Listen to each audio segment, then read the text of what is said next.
And verse number 45, sabi-sabi po natin bigkasin, ready, begin. Then open he their understanding that they might understand the Scriptures. Tayo po lahat ngayon ay yung panalangin na siya namin Diyos sa kila sa lahat. Kami po o Diyos ay nagpupuri po nagpapasalamat sa panibagong pagkakataon na pinagkalog niyo po sa buhay po ng bawat isa na inyong mga salita ay mahayag po o Diyos. Sabi po kalagimhan, patuloy niyo po itong basbasan. Patuloy niyo po pagpapalain o Diyos na itong mga salita po na mahayag ay maging hamon po, maging kalakasan po namin sa aming buhay spiritual. Na sa buhay po namin o Diyos, makita po namin ang inyong pagsasakripisyo sa cross ng Kalbaryo, ang inyong po pagmamahal sa amin, ang inyong po o Diyos na kagustuhan sa aming po mga buhay. Dalangin po o Diyos sa buhay po ng bawat isa. Sa atong banal na Espiritu, kayo po kumilos po sa aming po kalagitnaan. Lalo na po sa bawat mga bisita po namin, mula po sa pinakabata hanggang sa pinakamatanda, na kung saan o Diyos, masok po namin ang gusto pabatid sa aming po mga buhay. Pagpalayan rin po Diyos, yung mga Sunday schooler po namin, napatuloy niyo po sila pangunahan, mahubog po sila sa inyo po mga salita, ng sigurado po Diyos, sila po yung makapaglingkod, aming katapatan sa kanilang buhay. Kayo po matagila, at kami nilangin sa pangalan ni Jesus. Amen. Amen. Please be seated now. So once again, good morning. At tayo nagpapasalamat sa Diyos. At tayo po rin nagkasama-sama, nagkatipon, para purihin po natin ang Panginoon Diyos sa ating buhay. Ito pong week pong ito, mga kapatid, naging busy. Dahil po itong week pong ito, po yung mga elementary, nagkaroon ng graduation, po yung mga high schooler, nagkaroon po sila ng moving up ceremony, po, ganun po sa grade 12, tapos nagkaroon po na tinatawag na mahal na araw. Ito nga po yung tradisyon ng mundo, po, na pinoportray nila o sabihin natin ginagaya nila o pinagdinilay-nilay nila yung ginawa ng Panginoon sa krus ng Kalbaryo. Po, at tayo naman, po, ay naging busy rin, nag-swimming, yung iba, nakasama. Po, tapos kami naman, pupunta kami sa Aurora. Napakalayo pala ng Aurora. Diyan kami. May bars. Pero mas malayo pala yung pinuntan natin. Umabot tayo ng bulan 6 hours, no? Traffic kasi. Po, pero mas malayo pa rin yung sa pinuntahan namin. Po, at kakauwi lang po namin kagabi. At kami pinagpapasalamat sa pagka nandoon, po, yung secret namin na pinagkaroon ng Diyos sa aming family. So kayo po mga kapatid, dumako po tayo. Po, sa paghahayag na salita niyo. Sabi po nga mga kapatid, tayo ang dami natin nakita. Po, na ginawa ng mga tao, ginaya nila yung pagpapasa ng krus ng ating Panginoon Diyos. Ginaya nila yung pagpapasakit ng Panginoon, po, sa kanya sabi natin yung mga tao, na siya po sabi natin na pinagsugat, siya po yung sabi natin pinaghihila, pinagtatadya, po, maraming taong gumaya. At yun nga po mga kapatid, di ba, nung Friday, meron pong pinakong tama? Kaso pinakong po sila, yung pako, nakababad sa alcohol. Diba? Tapos may naka-standby na ambulansya. Diba? Doon sa lugar kasi namin, yung pinapakot, dito sa tatak yung pinapakot. Wala? No? Doon sa amin kasi mga matatapang yung mga tao dito. Maraming mga ano din eh. Napo, yung iba nagpapakayat, yung mga foreigner pa, na ginagaya. Napo, pero gusto kong imagine mga kapatid, napo, ang gusto kong i-emphasize this morning, maraming tao ginagaya nila yung pagsasakripisyo ng Panginoon. At ang sabi nga ng Diyos mga kapatid, take note, bakit pastor, yung pagsisimba natin ay linggo? Diba sa Bible, alam niyo po ba, meron tayong tinatawag na Sabbath day. Diba nga yung mga Sabbathista, sila yung nagsisimba ng Sabado. Nga po kasi nga, in the Old Testament, ang pananambahan po ay Sabbath day, Sabado. Nga po, pero nag-iba po yung timeline. Nung si Jesus Christ, nung po napako sa ibang unang krus, nabuhay ngayon ng Panginoon, araw po ng linggo. Amen ba? Nakuha niyo ba? Kaya nga yung pagsamba natin ngayon ay araw na ng linggo. Na po, pero yung mga Sabadista hanggang ngayon, Sabado pa rin sila. Na po, pero sa Bible mga kapatid, in the New Testament, nagtipon yung mga disipulo ng Diyos sa araw po ng linggo.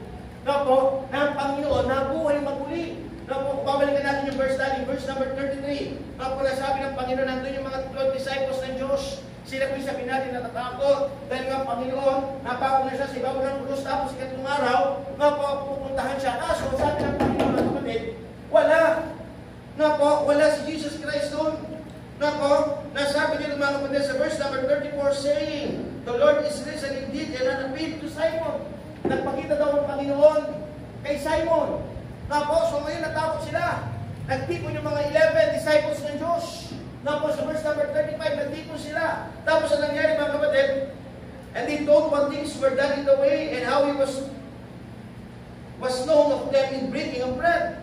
Na po yung bang habang sila nagkukwento, di ba sinabi naman ng Panginoon, di ba, nung siya'y nag-Lord Supper, na po yung pananahapunan, na habang sinasabi niya yung mga kapatid, na ito yung tinapay na nagkaputol-putol dahil sa inyong kasalanan, ito yung dugo Nga po, na dumanak sa krus ng Kalbaryo, na sabi ng Diyos, pero huwag kayong mag-alala, sapagkat katong araw, mabubuhay ako maguli.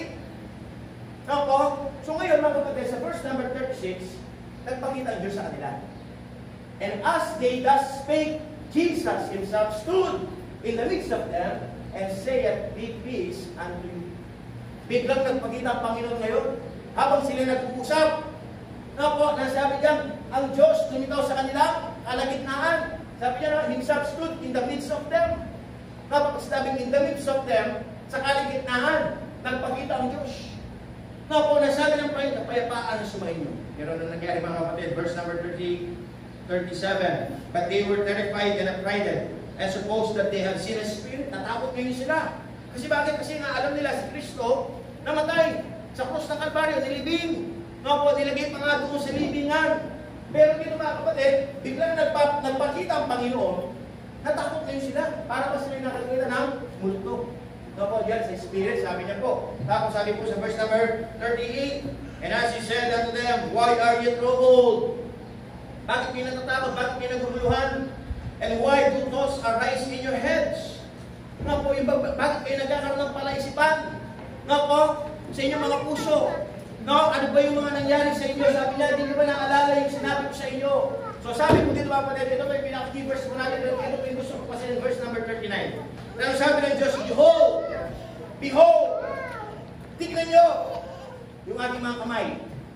Behold my hands and my feet. Nga po, nasabi ng Diyos mga kapatid, pinakita ng Diyos sa kanila, pinag-emphasize nila, tignan nyo yung aking mga kamay at paa. Nga po, nasabi nila that it is I myself. Handle me, hawakan nyo ko and see, for a spirit hath not flesh and bones, as ye see hell. Nga po, nasabi ng salita ng Diyos mga kapatid, pansinin po natin yung pananalita ng Panginoon. Bakit sinabi ng Diyos na tignan nyo yung aking mga kamay at paa? Nga po, ang gusto kong i-emphasize dito mga kapatid sa umaga po ito, bakit sinabi ng Diyos, tignan mo yung aking kamay at paa? Ano ba ang gustong ipakita ng Diyos? Ano ba ang gustong ipawagin ng Panginoon? Mga kapatid, nga po, punta na po tayo sa unang punto mga kapatid. Why Jesus wants to show His hand and speak to His disciples. Point number 1. What is point number 1? Please, nandiyan na ba? Basahin nyo po Point number 1. Basahin nyo ready, go? Show His love and His sacrifices. To show His love and His sacrifices. Bakit niya pinakita yung kanyang kamay? Ano ba yung meron sa kanyang kamay? Pinagpakuan, tama ba? Tama? Gustong ipakita ng Panginoon yung mga scars, yung pinaglatayan, lalo na gano'n din po sa kanyang paa. Na po, nasabi ng Panginoon, mga disciples, mga tagasunod, nasabi ng Panginoon, tignan nyo yung aking kamay at paa. Makikita nyo dito sa aking mga kamay at paa, yung pag-ibig ko sa inyo. Sabi ng Diyos. Na tayo minahal ng Panginoon, na tayo sabihin natin mga kapatid, hinakot ng Panginoon na dapat tayo patungo doon sa apoy ng impyerno, makasalanan. Pero sabi ng Diyos, niyakap kita, dapat tayo pagpapalupaluin. Dapat tayo sasaktan. Dapat tayo ipapako sa ibabaw ng krus. Kasi bakit? Tayo may ginawang kalokohan. Pero sabi ng Diyos, dahil sa pag-ibig ng Diyos. Amen? Minahal ka ng Diyos. Mahal ako ng Panginoon. Ayaw niya tayo masaktan. Amen? Ayaw tayo mapahamak. Kaya nga sabi ng Diyos, huwag mo na saktan ang iyong sarili. Huwag ka na magpasa ng krus. Huwag mo na sugatan ang iyong sarili. Apo? Huwag ka na magpakahirap dyan. Bakit? Kasi nga, pinakita na ng Diyos ang kanyang pagmamahal. Siya na yung nagpasa. Siya na yung nagpiis. Apo? Sabi niya, and His sacrifices. Alam niyo po ba yung mga paa niya? Apo, kung titignan natin yung paa ng Diyos, mga kapatid, siguro puno-puno ng kalyo yun eh. Tama? Punong-puno ng sugat, punong-puno ng hirap. Mga po, yung ba naman ikaw ay sabihin natin na natutumba dahil sa bigat ng krus, nagkasugat-sugat. Nang sabi ng Diyos, mga kapatid, batayin natin yung pag-ibig ng Panginoon. Ano ba yung sinasabi mga kapatid? Gusto natin pasilin yung love ng Diyos. John chapter 3, verse number 16. Ano ba sinasabi ng salita ng Diyos? This is the love letter of our Lord Jesus Christ. Ito yung pinaka-love letter na po ng ating Panginoon Diyos sa buhay po ng bawat isa. John 3:16. Ano ba sinasabi sa John 3:16? Ba? Meron ba dito naka-memorize yan? John 3:16? Sige nga, si Sister Patricia, tingnan natin. Oh, huwag bigyan.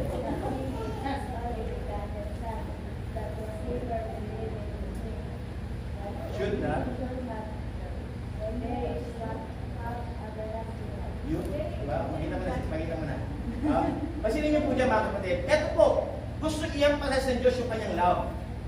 Nasabi ng Diyos, for God so loved the world. Masyadong minahal ng Diyos ang mundo. Sino ba yung nasa mundo? Tayong tao. Sino minahal ng Diyos? Yung tao. Mahal niya ako, mahal ka niya. Now po, nasabi ng Panginoon that He gave His only begotten Son. Binigay niya yung kanyang kaisa-isang anak. Walang iba kung hindi ang ating Panginoon, Jesus. Nasabi niya mga kapatid that whosoever, the word whosoever, sino man, di ba? Sino mang maniwala, sabi yan, that whosoever believeth in Him. Sino daw yung maniwala kay Kristo? Should not perish but have everlasting life. Kung sino man yung manampalataya, kung sino man tanggapin si Kristo sa kanilang puso, magkakaroon ng buhay na walang hanggan sa langit. Pansinin niyo mga kapatid, Jesus, His love, when He said, behold my hands and my feet, yung kanyang mga kamay, puno ng butas, may mga butas dito, pinagpakuan, may mga sugat, may mga scars, yung kanyang mga paa. Do you want to show His love? Kaya sabi ng Diyos mga kapatid, bakit ka kailangan matakot? Eto, may nagmamahal sa iyo. Bakit ka kailangan, sasabi ng Diyos, mawala ng pag-asa, may nagbata na para sa iyo. Now po, ano pa mga kapatid? 1 John chapter 4 and verse number 16. 1 John chapter 4 and verse number 16. Ano pa sinasabi ng salita ng Diyos? So, since yung mga verses natin, tuloy-tuloy na. Sabi niya mga kapatid, and we have known and believe the love that God hath to us. That God is, ano yung pinakasulat? God is love. And he that dwelleth in love, dwelleth in God. And God in Him. Kasi niyo po yung sinasabi ng salita ng Diyos. Napaka sino man daw naniniwala na Kristo ay pag-ibig, na ang Diyos ay pag-ibig, siya ay nananahan sa pag-ibig. Napo, at dahil nananahan siya sa pag-ibig, ang Diyos din ay nananahan sa atin. Napo, kaya sa buhay natin mga kapatid, lagi natin tanongin yung pag-ibig ng Diyos. Kaya lagi namin sinasabi, pag-ibig lang ang susi ng lahat. Di ba nga minsan tayo, meron tayong mga hindi pagkakaunawaan, meron tayong pag-aaway-away. Napo, nagkakaroon ng dahilan, bakit? Kasi nga nawawala ng pag-ibig. Pero sabi ng Diyos, ang Diyos ay pag-ibig. Napo, kaya sabi ng Diyos, may nagmahal sa iyo. May nagbato sa iyo. Kaya dapat ipakita natin ang pagmamahal natin sa Panginoon. Suklian natin ang pagsasakripisyo ng Diyos. Romans chapter 5 and verse number 8. Romans chapter 5 and verse number 8. Sige nga, basahin nga ng mga men. Mga men, basahin nyo. Basahin nyo. Ready? Go! Commended His love toward us, in that while we were yet sinners, Christ died for us. Pasilin nyo mga kapatid, ganun na lamang yung pag-ibig ng Diyos sa atin. Na po, na magamat tayo makasalanan, si Kristo ay namatay para sa atin. Na po, isipin po ninyo yung sacrifices na Diyos. Isipin niyo po mga kapatid yung pagmamahal ng Panginoon. Kung gaano napakatindi ang pagmamahal niya sa atin. Ano pa mga kapatid? Hebrews chapter 9 and verse number 12. Hebrews chapter 9 and verse number 12. Basahin niya. Na mga ladies, ready begin? Near by the blood of goats and calves, but by His own blood He entered in once into the holy place, having obtained eternal redemption for us. Pansinin niyo po dyan mga kapatid. Hindi daw sa dugo ng kambing. Na po, in-emphasize ko niya mga kapatid, yung pinagbayad para sa atin, para mapakita pagmamahal ng Diyos sa atin. Hindi lang dugo ng nanong, kahit ano naman, dugo ng baka, dugo ng kambing, hindi. Ang sabi niya, but by His own blood, ang pinagbayad ng Diyos mga kapatid sa ating mga kasalanan, dugo mismo ng ating Kristo, ng ating Panginoon. Nasabi naman, His own blood, He entered into once into the holy place, having obtained, eto yung na-obtained, eternal redemption for us. Alam mo yung word na eternal redemption? Pang walang hanggang pangtutubos. Na tayo tinubos ng Diyos. Ano po ang kanyang pinambayad? Dugo niya. Lumanak ang kanyang dugo sa cross ng Calvary. Ang pawis po niya, hindi pawis na kulay white o sa minari tubig, o hindi ang pawis siya mga kapatid, dugo. Nga po, umiyak siya ng dugo. Nga po, kaya nga sabi ng Diyos mga kapatid, magtagin natin, isipin natin, Ano ba klase? Bakit pinapakita ng Diyos yung kanyang mga kamay, yung kanyang paa? Para maramdaman natin ang pagmamahal ng Diyos sa atin. Na hindi siya tumakbo, na hindi siya tumalikod, na hindi siya umaray, na po, na hindi niya sabihin natin na pinalikuran ang pag-ibig niya sa atin kung hindi pinatunayan niya. Kaya sabi ng Diyos, anong gusto niya pasay sa Diyos? Sana naman makita niyo. Sabi ng Panginoon sa kanyang mga disciples, tingnan yung aking mga kamay at paa. Makita niyo yung pagmamahal ko sa inyo. Makita niyo ang pagsasakripisyo ko sa inyo. Na sana huwag kayong matakot, sabi ng Diyos. Na sana na po tanggapin niyo ako sa inyong puso. Na sana sa aming mga bisita, makipagrelasyon na tayo sa Panginoon. Gawin na natin siya mahalaga. Na po, na sana sabi ng Diyos, matuto tayo magsakripisyo para sa Panginoon. Na po, every Sunday punta tayo na simbahan, amen? Mag-ikot tayo, magsimba tayo. Kasi bakit? Yun ang iniintay na Diyos sa atin. Na po, para masuklihan natin ang pag-ibig natin sa Kanya, ipakita na naman natin na handa tayo mag-ikot sa Diyos. Nasasabihin, Lord, aawitan kita. Lord, lalapit ako sa iyo. Lord, pakikinggan kita sa buhay ko. Amen? Yun lamang ang sabi ng Panginoon na pa maging worth it. Lahat ng pagpapagod ng Diyos, pagsasakripisyo ng Diyos. At sabi nga ng Panginoon, kahit isang tao lang eh. Isang tao lang ang maniwala sa Panginoong Yesus. Isang tao lang ang sumunod sa Panginoon. Worth it. Kahit ilang thousands pa ang gastusin natin. Kahit ano pang klase pagsasakripisyo gawin natin. Kahit isang tao lang, mga kapatid, ang nagkaroon na matinding pananampalataya sa Diyos at tinanggap niya sa kanyang puso, magkakaroon na ng kasiyahan sa langit. Isang tao lang ha? How much more kung dalawa pa? How much more kung tatlo pa? Diba? Sabi ko nga, nag-outing nung nakaraan, no po, yung mga kapatiran natin, anong purpose talaga natin, bakit tayo nag-outing sa dagat, dahil merong magpapabaptize. Diba? So kahit may gastos, diba? Nagkaroon tayo ng sharing. Pero kung titignan natin, siyempre, hindi naman sapat yung sharing natin. Meron pa rin gastusin. Pero okay lang, bakit? Kasi meron sumunod naman sa Panginoon sa tubig ng bautismo. May nabautismohan. Anong ibig sabihin? Yung pagsasacrifice, kahit na matagal pa yung traffic, okay lang. Kahit pagod pa si pastor, okay lang. Bakit? Kasi meron sumunod sa tubig ng bautismo. Amen? Amen. Diba? Sir Jenny, o diba? Nabaptize. Si Brother Mark, nabaptize. Diba? Si Brother Marvin, nabaptize. Na ano ibig sabihin sulit? Kasi bakit? Kasi ginawa natin yung para sa Diyos. Hindi lang tayo pumunta doon ng walang kapuluhan kung hindi meron tayong purpose. Amen ba? Amen. Kaya sa buhay natin mga kapatid, patuloy lang tayo gumawa, maglingkod sa Diyos. Amen? That's number one. Why Jesus wants to show His hand and His feet? Because He wants to show His love and His sacrifices. Number two. What's number two? Bakit gusto ipakita ng Diyos ang kanyang kamay, yung kanyang paa? Ano gusto ipakita ng Diyos sa atin? Basahin nyo nga rin ibigay. Show His way and His will. To show His way and His will. Ano gusto ipakita ng Diyos? Gusto ipakita ng Diyos yung kanyang pamamaraan. His way. Unawain po niyo ha? His way. God's way. Ang ibig sabihin pag God's way mga kapatid, basahin nga rin ito. Isaiah chapter 55 verse 8 and 9. Isaiah 55 verse 8 and 9. Sabi ng Diyos yan, for my thoughts are not your thoughts. Sabi ng Panginoon. Neither are your ways my ways, saith the Lord. Kasi hindi ko ba kapatid ang salita ng Diyos? Sabi ng Panginoon, ang kaisipan ko hindi kaya ng inyong kaisipan. Ang sabi nito, ang inyong lakad ay gaya ng inyong mga lakad. Now, ano ba sabi mga kapatid sa verse number 9? For as the heavens are higher than earth, so are my ways higher than your ways. And my thoughts higher than your thoughts. Sabi ko dyan. Pansinin niyo po mga kapatid. Bakit sinabi ng Diyos mga kapatid? Iba yung lakad mo, iba yung paraan mo, iba yung paraan ng Diyos. Sa tingin ninyo, ano yung mas magandang paraan? Paraan ba natin o paraan ng Panginoon? Tama? Kaya nga, in-emphasize ng Panginoon dyan eh. Hey, makinig ka. Ang iyong kaisipan, hindi kagaya ng kaisipan ko. Ang iyong lakad, ang iyong paraan, hindi kagaya ng anong paraan ko, sabi ng Diyos. Verse number 9, sabi niya, kung gaano kataas yung langit. Di ba? Na mas mataas pa sa mundo, sa earth. Di ba? So, ganun din. Di ba? Kasi bakit? Mas mataas ang Diyos eh. Iba yung level ng Panginoon. Na po, kaya sabi dyan mga kapatid, kaya kailangan sa buhay natin, maunawaan natin, iba yung pamamaraan ng Diyos.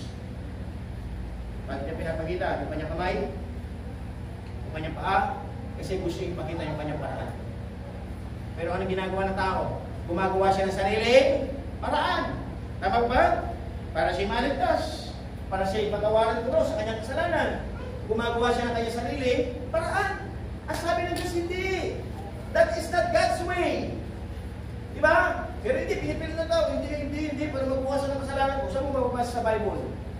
Diba? Na sinabi ng Diyos, kaya magpasan ka ng krus para magbukasan ng iyong kasalanan. Sugatan mo yung sarili para patawaran kita sa iyong kasalanan. Wala.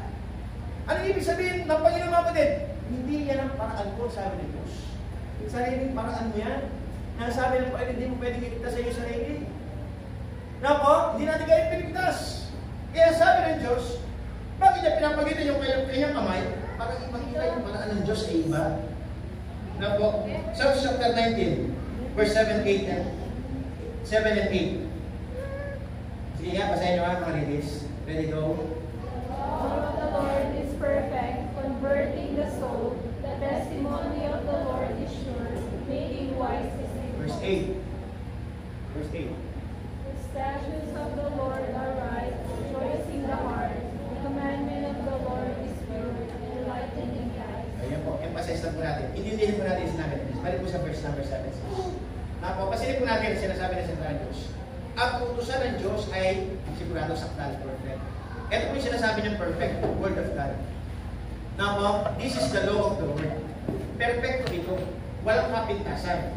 Now po, nasabi niyan pa yun ng Diyos, converting the soul. Kaya niyang palitan yung pagkatao natin. Now po, kaya niyang tayo bigyan ng kaligtasan. Sabi niya, the testimony of the Lord is sure.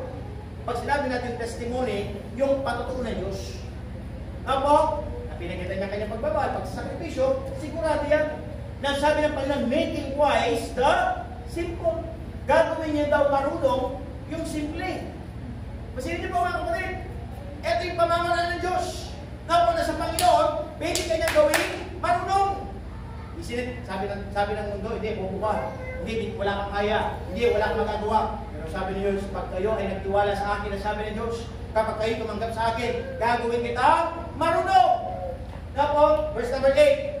Verse number 8, the statutes of the Lord are right. Statutes, ito rin po. Kamukha lang po ng law. Ito po, mga patutuo ni Kristo. Now po, ay sigurado. Tama. Rejoicing the heart. May kasiyahan sa puso. Kapag tayo nakakapagiling ng salita ng Diyos. Now po, the commandment of the Lord is pure. Ang mga utusan ng Diyos ay dalisay. Enlightening the eyes. The word enlightening. Pinapaunawa yung ating mga mata. Ini-enlighten. Anong ibig sabihin ng enlighten? Pinapaliwanagan ang ating mga mata. Kasi bakit? Maraming mga tao hanggang ngayon sila ay bulag sa katotohanan.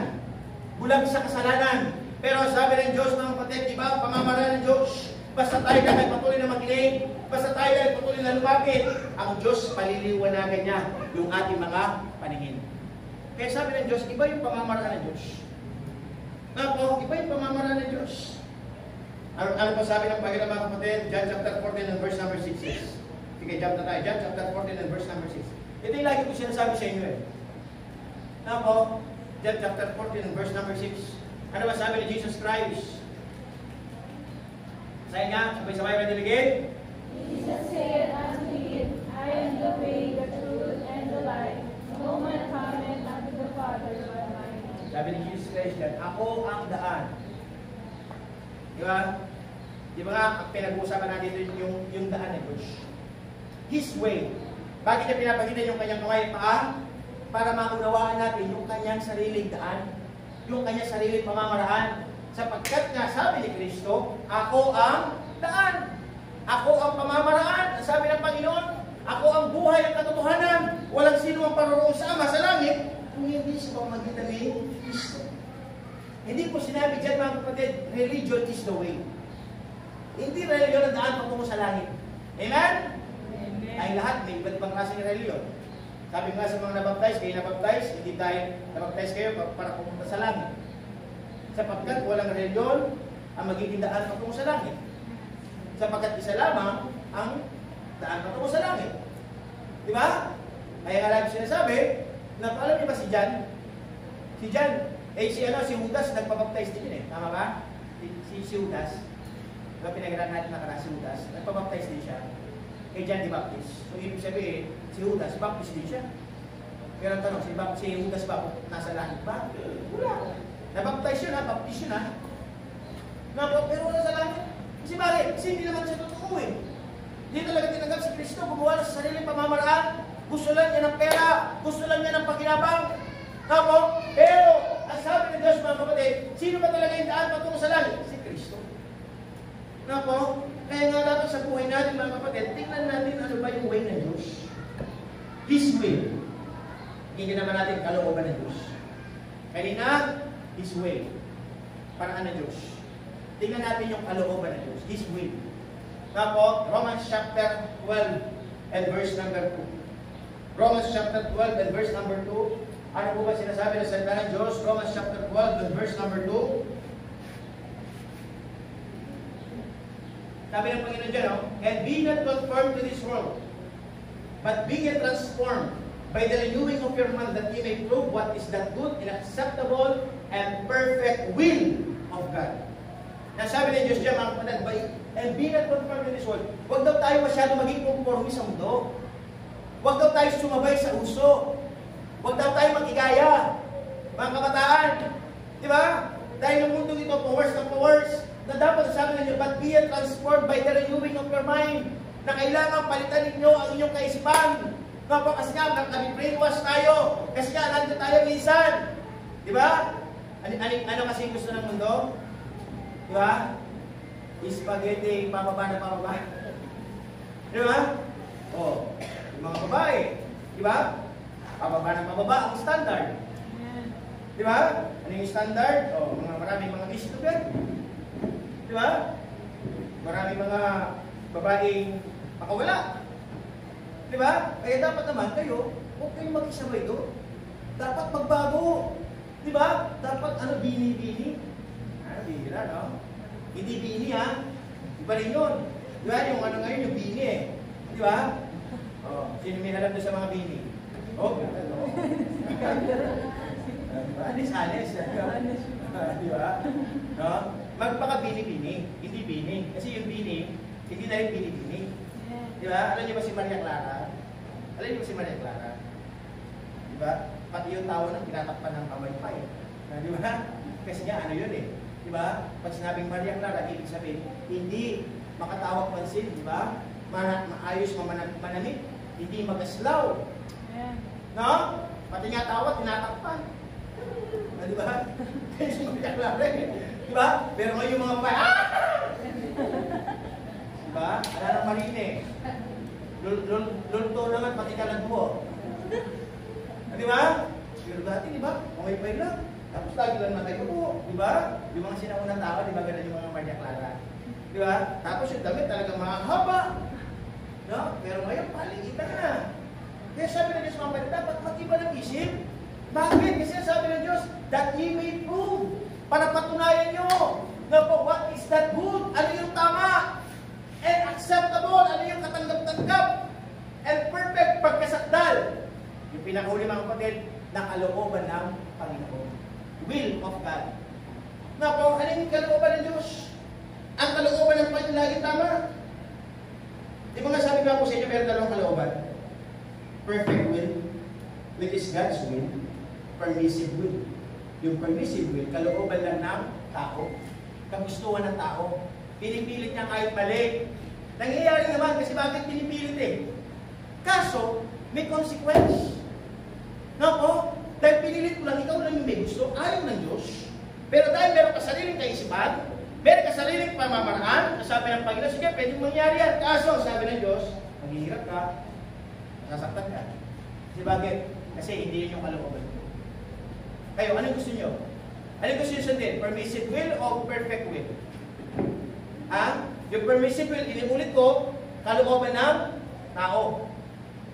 Perfect will, kaya nga perfect will, kalooban ng Diyos. Di ba? Kaya nga dapat sundin natin kalooban ng Diyos. Kasi nga perfect. Nako, kaya sabi ng ating pinag-aralan mga kapatid, tingnan natin yung will ng Diyos. Tingnan natin yung pamamaraan ng Panginoon. Minsan tayo nagtataka bakit nangyayari mga bagay-bagay. Pero sabi po ng Bible dito sa Romans chapter 8 and verse number 28, ano po ba sinasabi ng salita ng Diyos? Romans chapter 8 and verse number 28. Ano sabi ng Panginoon dyan? Basahin nga ninyo, ready begin? We know that all things work together for good to them that love God, to them who are called according to His purpose. Yun po mga kapatid. Pasilip po natin ito mga kapatid. Minsan tayo nagtataka. Minsan tayo nag-iisip, Pastor, bakit kaya nangyayari ito? Ano bang nangyayari? Bakit ba ganyan? Bakit ba ako namatayan? Bakit ba ako bumagsak dito? Bakit? Pero sabi ng Diyos mga kapatid, ito pasilip natin. And we know that all things work together for good. Ang lahat daw ng bagay kaya nangyayari para sa ating kabutihan. Nga po, to them that love God, na silang nagmamahal sa Diyos. To them who are called according to His purpose, na sila'y tinawag ayon sa may plano. Nga po, kaya nga Diyos mga kapatid, tinawag tayo, may purpose sa Diyos. Hindi lang kayo basta nandito para naglalaro, papasyal-pasyal. Di ba? Nandito tayo, what is our purpose? To glorify God, to serve God. Na po? Kaya sa buhay natin mga kapatid, nangyayari mga bagay-bagay, bagamat mahirap, nasabi ng Diyos, huwag kang sumuko. Huwag kang umayaw. Sometimes, ang dami natin questions. Ang dami natin katanungan. Basta bakit pa kaya dito? Bakit pa kaya? Sabi ng Diyos, instead na magtanong ka, magtiwalaan. Sabi ng Diyos, just trust me. Just pray. Di ba nga? Yun nga yung faith. Kaya nga sabi ng Diyos mga kapatid, why Jesus show His hand and His faith? Kasi nga mismo ang Diyos. Nga po, yung pamamaraan niya iba. Yung kalooban niya iba. Nga po, kaya sabi ng Diyos, just trust me. Sabi ng Panginoon, alam ko ang aking ginagawa. Amen ba? Amen. Kaya sa buhay natin mga kapatid, patuloy lang tayo maglingkod sa Diyos. Sabi ko nga sa inyo, karamihan ng mga tao, agad silang umaayaw. Hindi na po ako magsisimba. Pupunta na po ako sa ibang simbahan. Pupunta na po ako dito. Pupunta na po ako doon. Di ba? Ang tao ganyan, agad-agad siyang umaayaw. At ang nakikita, pagkinabang. Ang nakikita, ibang bagay. Di ba? Kaya sabi ng Diyos, mga kapatid, tingnan mo yung paraan ng Diyos. Ang sabi ng Diyos, nahihirap, tuloy magtiis ka lang, patuloy ka lang. Nga po, maraming kulang, sabi ng Panginoon, patuloy ka lang magsimba, huwag kang hihinto. Nga po, kasi bakit? Sino ba magiging kasagutan sa ating pangangailangan? Tingnan nyo. Ano yung gusto po ninyo? Band-aid solution. Alam niyo ba yung band-aid solution? Pag sinabi natin band-aid solution, yes, matatakpan mo ba? Maayos mo, kaso panandalian lang. Di ba yung band-aid pang isang araw lang? Tama? Di ba yung band-aid? Alam niyo yung band-aid? Yung band-aid, pag dinikit mo ngayon, mamaya-maya wala na yung dikit niya eh. Tama? Anong ibig sabihin? Natakpan nga yung sugat. Napawi nga yung sakit, kaso panandalian lang. Ano tawag doon? Band-aid solution. Panandalian lang. Dapat yung tingnan natin yung permanent solution. Di ba? Bagamat mahirap, bagamat sabihin natin na imposible, pero kung gagawin natin, magkakaroon tayo ng layunin, magkakaroon tayo ng target, makukuha na natin. Kaya ano sabi ng Panginoon? Ano gusto mo? Madalian o pang matagalan? Ano kung gusto nyo? Agad na sisira o nagtatagal? Diba? Kaya na natatagal ng mga Chinese. Diba? Bili-bili mura. Mura lang. Kaso agad sira. Diba? Agad bali. Bili na naman ulit. Mura. Diba? O, kaya ano nangyari? Wala. Ang dami mong binili, sira lahat. Diba? Kaya pag bumili ka ng original. Alam niyo ba yung word na original? Yung mamahali. Diba? Pag original kasi, hindi agad nasisira eh. Kaso mahal. Pero, magtatagal. Diba? So, sabi ng Panginoon, kung tayo doon sa diabetes branch, nilitulad ko lang sa mga gamit ha, na gusto lang emphasize ito mga kapatid, so, ano ba yung kalooban ng Diyos? Na po, bakit gusto ipakita ng Diyos yung kanyang kamay at paa? Point number 1, to show His love and His sacrifices. To show His way. Number 2, and His will. And the third thing, the last thing. Amen? Nandiyan pa po ba kayo? Amen. Ano ba yung pangatlo? Sa inyo ma? Basta inyo nga po, ready begin? Show His power and authority. To show His power and authority. Bakit niya pinakita yung kanyang kamay at paa? Para ipakita ang kanyang kapangyarihan at authority. Na ano mga kapatid? Ibig sabihin, akala ni Satanas natalo niya ang Panginoong Hesus. Tama ba? Akala natalo niya eh. Diba? Sabi nga ni Satanas, oy, Panginoon, sabi niya Panginoon, diba? Nung nanangalali na Diyos sa mountain, sabi niya Panginoon, sabi niya, diba, kung ka na? Sabi mo sa tinapay, maging bato. Yung bato pala, maging tinapay. Tapos kainin mo. Anong ginagawa ni Satanas? Sinutusin niya yung Panginoon. Tama ba? Eh, ano sabi ng Panginoon? Satanas, lagi mo tandaan, hindi lang sa tinapay nabubuhay ang tao, kung hindi sa bawat salita ng Diyos. Diba? Kaya kailangan tayong mamuhay sa salita ng Diyos. Hindi lang yung sa tiyan. Nga po, hindi lang paginabang. Tignan natin yung karunungan na nabibigay ng Diyos sa atin. Nga po, pinakita ng Diyos ang kanyang kapangyarihan. Ano pa sabi ni Satanas sa kanya? Di ba, tinukso siya ni Satanas, sabi niya, Panginoon, tignan mo, punta ka sa ibabaw ng templo. Di ba? O yung una, sabi niya, tinalang muna siya sa mataas na bundok, di ba? Pinakita lahat, sabi niya, Panginoong Yesus, sabi niya, lahat na nakikita mo, magiging iyo yan. Kung kasambahin mo lang ako, sabi ni Satanas. Tignan niyo mga kapatid yung pasilinis, yung ugali sa Satanas. Inaangkin niya yung hindi sa kanya. Tama? Sa kanya ba yung mundo? Hindi naman. Pero ano yung pagdaraya ng Panginoon, mga kapatid, sa Panginoon ni Satanas? Sabi niya, Panginoon, sige, lahat na nakikita mo niya, ibibigay ko. Gawin mo lang, sambahin mo, tumaba ka, lumuhod ka. Ano sabi ng Panginoon kay Satanas? Satanas, huwag mong tuksoin ang Panginoon mo. Di ba? Pangatlong tukso. Ginagay siya doon sa taas ng temple. Di ba? Nasabi ng Satanas sa kanya, Panginoon, pagpakahulog ka dyan. Pag magpakahulog ka dyan, yung mga anghel mo, sasalawin ka. Ano po? So, sabi ng Panginoon, Satanas, di ba? Matakot ka. Huwag mong tuksoin ang iyong Panginoon. Ano gusto niya pasayas ng Panginoon, mga kapatid? Gusto niya ipakita yung kanyang kapangyarihan. Ano po ang kapangyarihan ng Diyos sa kanyang salita? Kaya nga mga kapatid, yung sagot ng Diyos lagi doon, nakabase. Nasabi ng Panginoon, as it is written, nakasulat sa salita ng Diyos. Na po, ano yung kapangyarihan ng Panginoon? Yung kanyang salita. Ito po, yung Bible. Bakit sabihin natin na nagkakatipon? Dahil sa salita ng Diyos. Amen. Ay, ito yung power niya. Ito yung authority niya. Na po, ito, yung kanyang mga salita. Dito tayo mapapagkita makapangyarihan sa salita ng Diyos. Bakit? Kasi nga napapatunayan natin yung salita ng Diyos. Na po, proven na ito mga kapatid. Ilang taon na. Na po, na nagawa ito. Na hanggang ngayon makapangyarihan pa rin ang salita ng Diyos. As long na ikaw ay maniniwala. As long na ikaw tatanggapin mo. Yung Panginoon sa puso. Kaya sabi na natin pag pinabasa mga kapatid, yung kapangyarihan ng Diyos, Isaiah chapter 40. Magbasa pa po tayo ng ibang mga talata. Isaiah chapter 40 verse 29 to 31. Basahin natin ito. O, sige, yan na ba? Sige, basahin natin. Ready? Begin. He giveth power to the faint, and to them that have no might, he increaseth strength. O, pasilip po natin mga kapatid. Ang Diyos dyan, ha? Panginoon Yesus, sabi niya, Panginoon Diyos. Sabi niya, He giveth power to the faint. Nagbibigay siya ng kapangyarihan sa mga mahihina. Na po?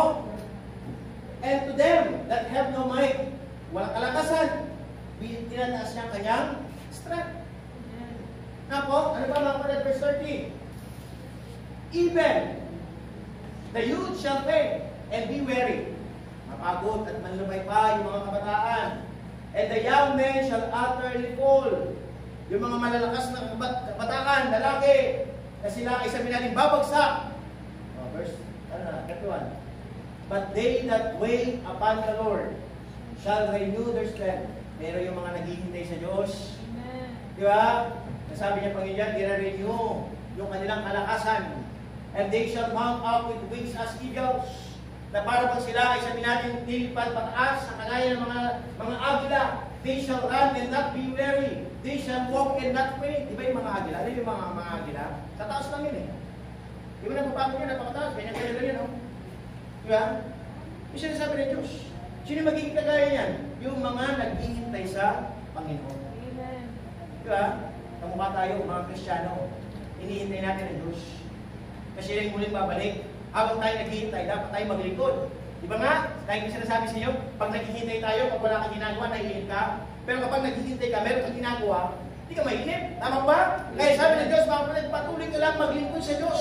Sapagkat ang Diyos kay pangako, Ano sabi ng Panginoon? Bibigyan tayo ng panibagong kalakasan. Ipapakita niya ang kanyang kapangyarihan na po sa buhay po natin. Kaya sabi ng Diyos, mga kapatid, Ephesians chapter 3 verse number 20. Ephesians chapter 3 verse number 20.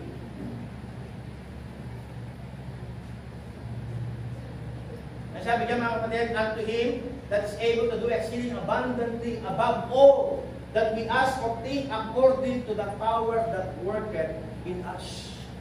Alam niyo ang Panginoon? He has an unlimited power. Ba't niya pinigilan yung kanyang kamay? Ito, kanyang paa. May pako. May pinagpakuan. May mga sugat. May mga marka ng kanyang pagsasakripisyo. Pero pinakita ng Diyos, masabi sa inyo, pangbuhay ang mabuhay. Ano pinakita ng Diyos? Walang imposible sa Panginoon. Nakapako yun ha. No po, walang imposible sa Diyos. Meron siya kapangyarihan, kaya sabi niya dito mga kapatid, unto Him that is able to do exceedingly abundantly above all that we ask or think. Ang sino man daw na nag-aasam o sabihin natin naghahangad na siya ay sabihin natin magkaroon ng mga bagay-bagay, kayang ibigay ng Diyos yan. Na po sabi niya that we ask or think, hinihingi natin sa Diyos. Na po according to the power that worketh in us. Na Diyos ay nagbigay ng kapangyarihan na kumikilos sa atin. Kaya sabi ng Diyos, mga kapatid, being a Christian, kung ikaw ay tuloy na mananampalataya, makita dapat ang kapangyarihan ng Diyos. Ano sasabihin natin? Nagtatagumpay tayo, nakakaraos tayo sa buhay, gumagaling tayo, lumalakas tayo. Ano sasabihin natin? Dahil sa Diyos. Amen. Diba? Dahil sa Panginoon. Ano ibig sabihin? Ito yung kalakasan na nagmumula sa Diyos. Lagi ko sinasabi, di tayo nagiging malakas dahil sa mga kinakain natin. Hindi na naging malakas dahil sa mga vitamin na nagiging natin. Yes, yan, mga supplemento yan, nagagamit yan. Pero yan, hindi talaga yun yung dahilan. Kasi kung yan lang yung mga dahilan, magtatanong ka Pastor, bakit yung walang iniinom na vitamin, hindi nagiging maingat sa pagkain hanggang ngayon buhay? Di ba? Yung iba, alcohol ng alcohol, sabi ko kasi inom ng mga maraming vitamin. Sa kanya na pagkain, ang ingat-ingat nila sa pagkain. Pero yun, agad na patay. Yan, para sabi ni Lolo Ben. Diba? Naalala ko yung sabi ni Lolo Ben sabi daw yung mga kasabayan ni Lolo Ben dati. So, kulay lang para umaba ang buhay. Sabi niya. Ako, sabi niya, pinakain ko puro baboy. Dati. Sabi niya.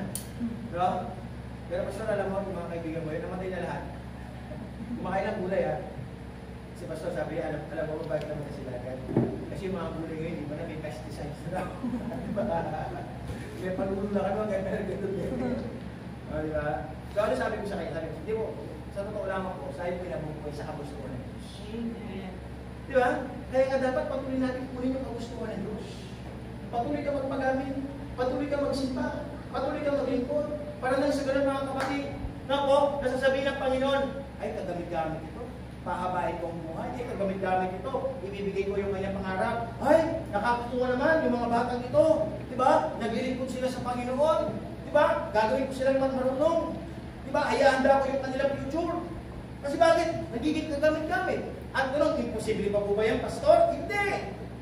Ang kailangan mo lang magtiwala. Ang kailangan mo lang maglingkod. Why? Kasi nga, pinagtagumpayan na ng Panginoon. Ulit mga kapatid, bakit pinapakita ng Diyos? Yung kanyang kamay, tsaka yung kanyang paa, yung sa mga disciples. Ang unang punto, gusto niya ipakita yung kanyang pagmamahal at pagsasakripisyo. Pangalawang punto, gusto niya ipakita yung kanyang paraan at yung kanyang kalooban. At ang pangatlo, sabi ko na natin pinag-aralan, gusto niya ipakita ang kanyang kapangyarihan at ang kanyang authority na kailangan siyang masunod. Kaya sabi ng Diyos mga kapatid, the challenge to this morning, magpatuloy lang tayo sa ating paglilingkod. Mahirap man, minsan din natin maunawaan, pero sabi ng Diyos, patuloy lang. Minsan na daming paghihilan, minsan na sa atin. Dito tayo binabagsak Pilit dinidistract yung ating isipan. Pero sabi ng Diyos, patuloy ka lang tumingin sa akin. Tapos, kaya sa buhay po ng bawal sa akin, kipon lang, mga kabataan, gano'n din, kipon lang. Tapos, kipon lang tayo, maglingkod, makinig.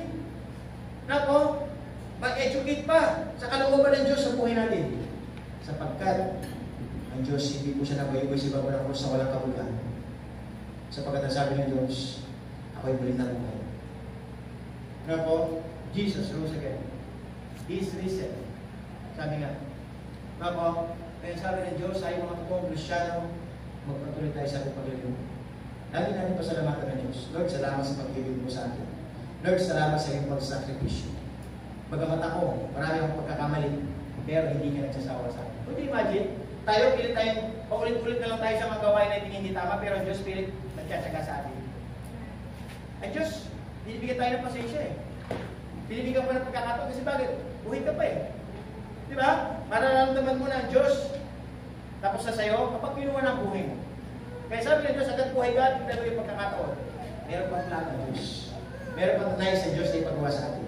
Kaya sana po, magpatuloy tayo sa ating pag-ibig. Tayo lahat ito may isa sa nabis.